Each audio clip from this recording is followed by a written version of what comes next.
தூத்துக்குடியில் புகழ்பெற்ற பழமையான பெருமாள் கோவில் என அழைக்கப்படும் வைகுண்டபதி திருக்கோவில் தூத்துக்குடி மாநகரின் மையப் பகுதியில் அமைந்துள்ளது. இந்த பணிகளை இந்து சமய அறநிலையத்துறை அமைச்சர் திரு பி. சேகர், பாபு சமூக நலன் மற்றும் மகளிர் உரிமைத்துறை அமைச்சர் திருமதி கீதா ஜீவன் ஆகியோர் பார்வையிட்டு ஆய்வு மேற்கொண்டு செய்தியாளர்களுக்கு பேட்டியளித்தனர்.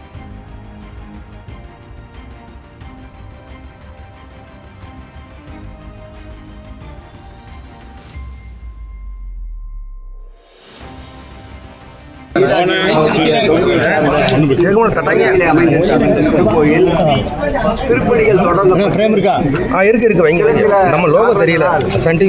பணியினுடைய வேகம் தொடர்ந்து கொண்டு சென்று அமைச்சர் என்ற வகையிலே இன்றைக்கு நேரடியாக வந்து பார்வையிட்டு இந்த பணிகளுடைய முன்னேற்றத்தை குறித்து ஆய்வு செய்திருக்கின்றோம்.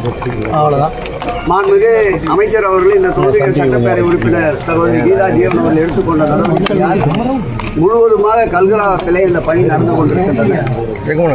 ஒரு சில உபயதாரர் பணிகளில் சற்று சுணக்கம் ஏற்பட்டதால் பணியினுடைய விரைவு தடைபட்டிருக்கிறது. அதையெல்லாம் போக்கி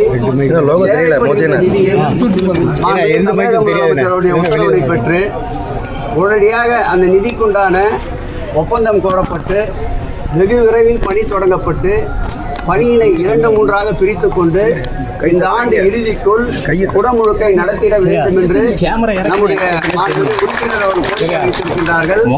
இதோடு இணைந்து இந்த ஆய்விலே எங்களுடைய துறையினுடைய ஆணையாளர் அன்பிற்கினிய ஸ்ரீதர் அவர்களும் பங்கேற்றிருக்கின்றார்.